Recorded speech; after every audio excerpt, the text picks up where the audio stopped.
Hi guys, welcome back.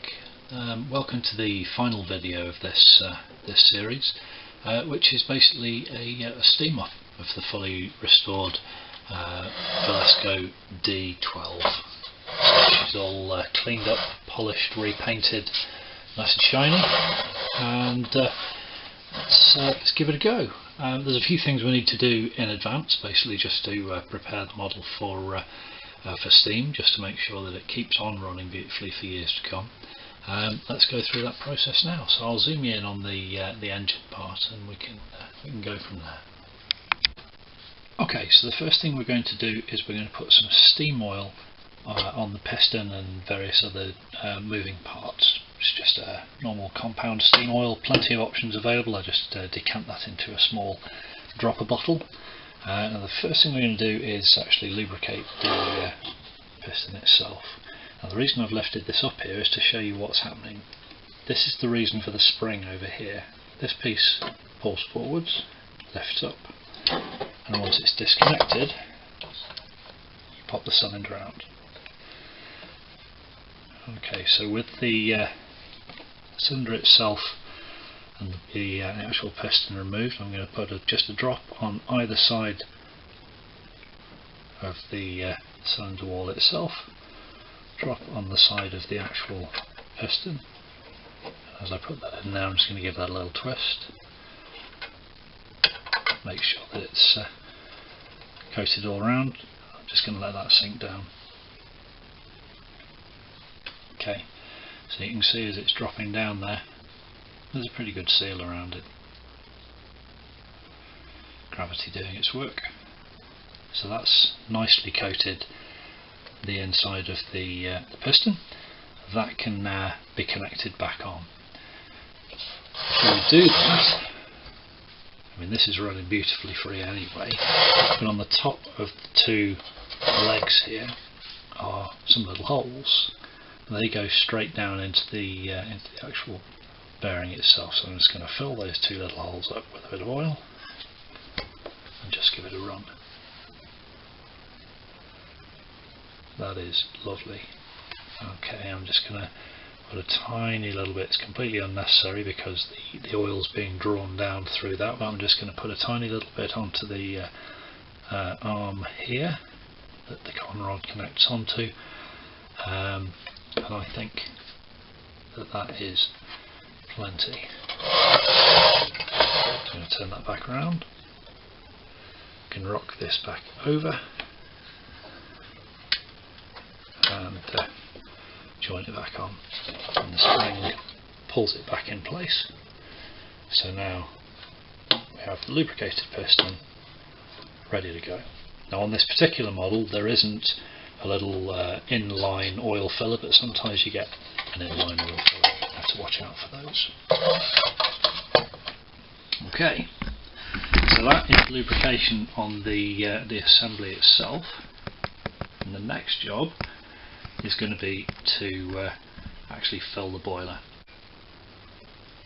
So lubrication is taken care of on all the moving parts. I'm going to put the water in now, and I use battery top-up water. You can use distilled water if you can get hold of it. Deionized water is also purified. Either will do a great job of keeping limescale out of your boiler. So what we're going to do is we're going to undo the filler cap, making sure not to lose the fibre washer that's on the bottom of that. And I'm going to use one of these squirty bottles. This is the sort of thing that is used in labs and indeed I believe tattoo parlours for washing down, but the pointy tip on these fits very nicely in through these filler holes, which can be a bit of a pain sometimes if you're using a little funnel because of back pressure. Certainly with this we can squirt the water in, and I have heated this up. I'm going to put a massive lot in here, just enough. That's about half full, and then of course put the filler back in. So this steam pressure relief valve at the back never gets removed, but always worth checking that the weight is in the right place.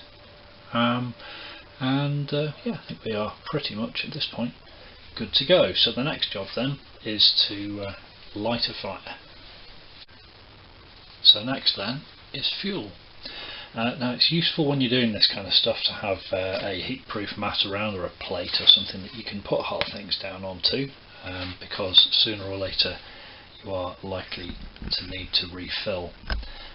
What I am going to use here is I'm going to use ethanol chaffing gel. This is sort of thing that you put into a tabletop burner. You just pop the top off, light the container, and it gives you about 3 hours of heat. It is possible to use normal antibacterial alcohol hand gel. Works really quite nicely, so on subsequent burns I'll just be using that, but to get it going it's really nice to have a bit of extra heat. Now with the holes down the side here, these things are of course designed to run the solid fuel pellets. You can, as I have, fabricate your own specific burner to hold liquid or gel, and that works absolutely fantastically. But in this instance I'm just going to use a standard burner, and I'm going to put some of this ethanol chaffing fuel into it. I use just a spatula type knife. Just going to drop that in, make sure it goes in.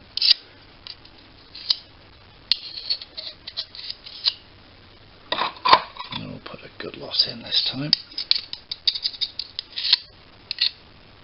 This stuff's ever so easy to light. It doesn't smell because it is designed for indoor use on a tabletop in chaffing trays.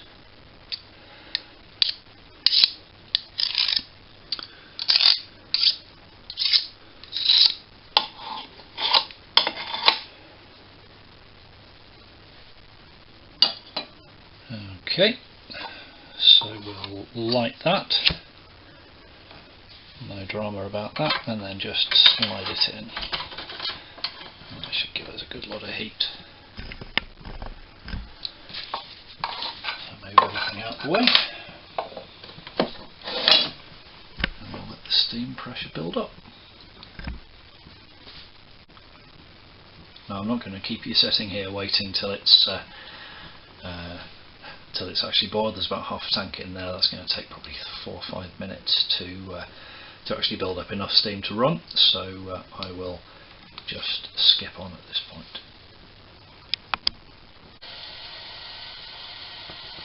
So after a while pressure is starting to build up, and in certain positions when steam is able to go into the piston it could be leaking out. Now what we want to do here is let enough pressure build up that the motor can actually start running. The piston can push the flywheel hard enough that the flywheel pushes the exhaust out and allows it to come in for a second push. If you start spinning it at this point, and you see all sorts of videos of people sort of doing this, trying to get it going, what it's actually going to do is waste the steam pressure. Now there will be a position, if you hear the hissing there will be a position where the cylinder is effectively blocked. No steam can get in, only the exhaust can get out. So this is the position in the stroke when the maximum exhaust is being squirted out of the cylinder, and if you notice there's some drips going on down here. So steam is coming through and starting to condense. So at that point it is entirely possible that there's going to be enough pressure for it to actually sustain. So I'm going to bring it to here. You can see it trying to push it out of my hand there. You shouldn't need to actually do anything crazy. Just get this to the point where it can start a full rotation.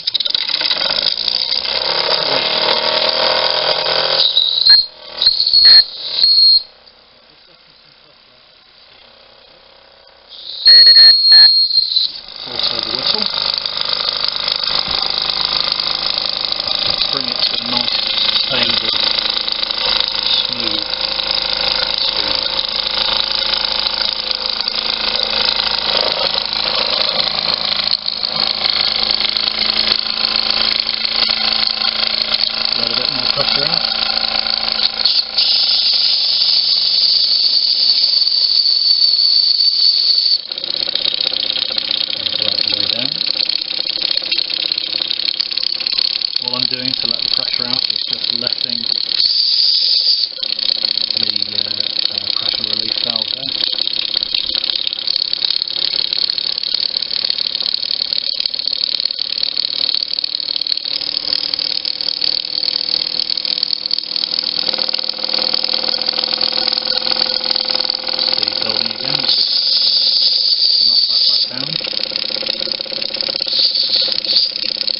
You can just blow on the whistle on an engine that actually has a specific whistle. Or, alternatively, we can take the fuel out. Let's see how quickly that simmers down as soon as we take the fuel out. Still plenty of life in this chuffing gel. So I'm going to pop that back in, and it will very quickly pick back up.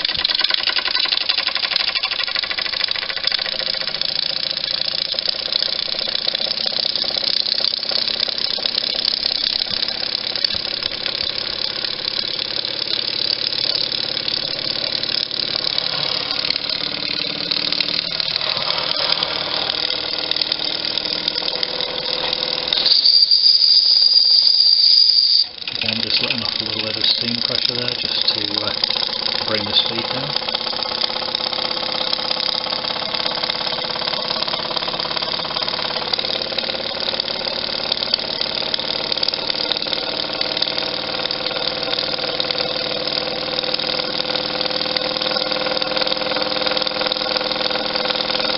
And then it's all right at this time. It's running lovely and smooth, so there shouldn't be any problem with letting it go a bit faster.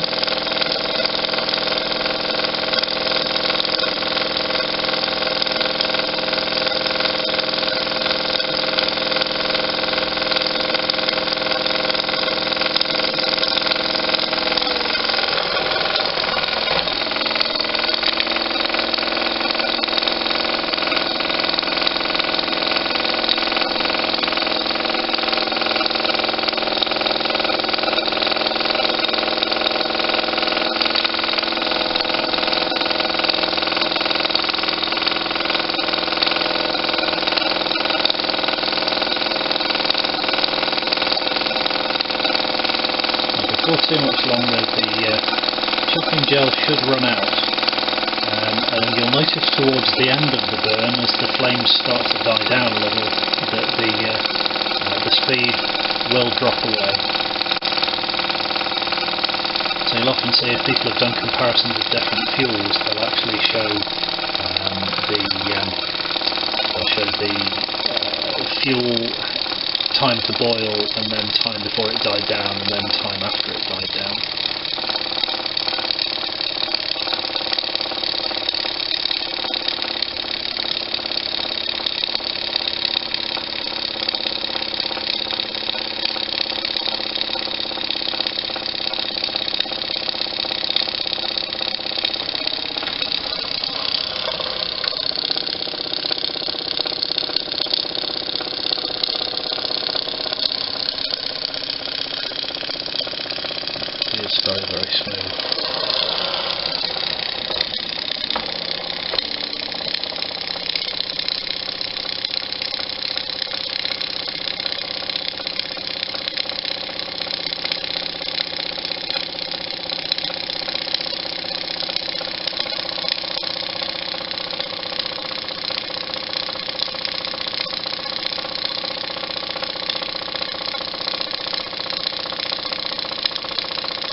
There we go.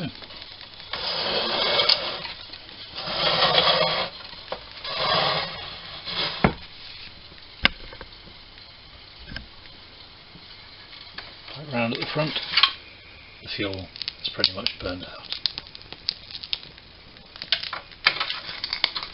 You'll notice there's still a good lot of water in there. It is entirely possible that the pressure will build up enough just to give it another little spin. But at this point, my preference is to take the fuel out completely and then refill for the next run. Now, I mentioned earlier you can use normal hand gel, and just to prove that it really does work, I'm going to put the tiniest little bit of this Carex in here, not a massive lot.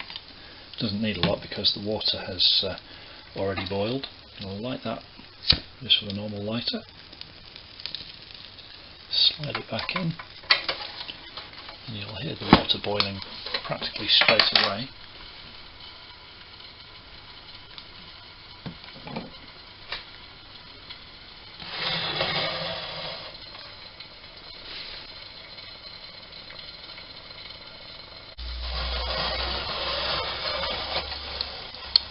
See, there's quite a bit of condensation in the tray there. I need to mop that up in a moment. And you hear that starting to simmer again already. And I'm just going to move the piston here back to the position where the exhaust valve is exposed, just to allow it to build up maximum steam pressure. As soon as I start to see anything escaping, there we go.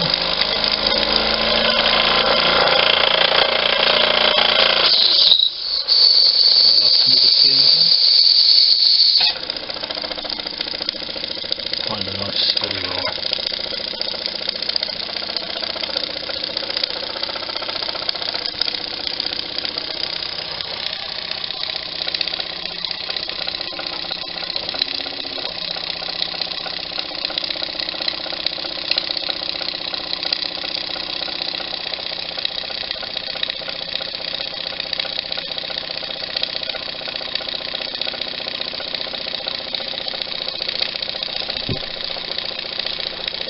It's a very, very gentle burn with the alcohol gel.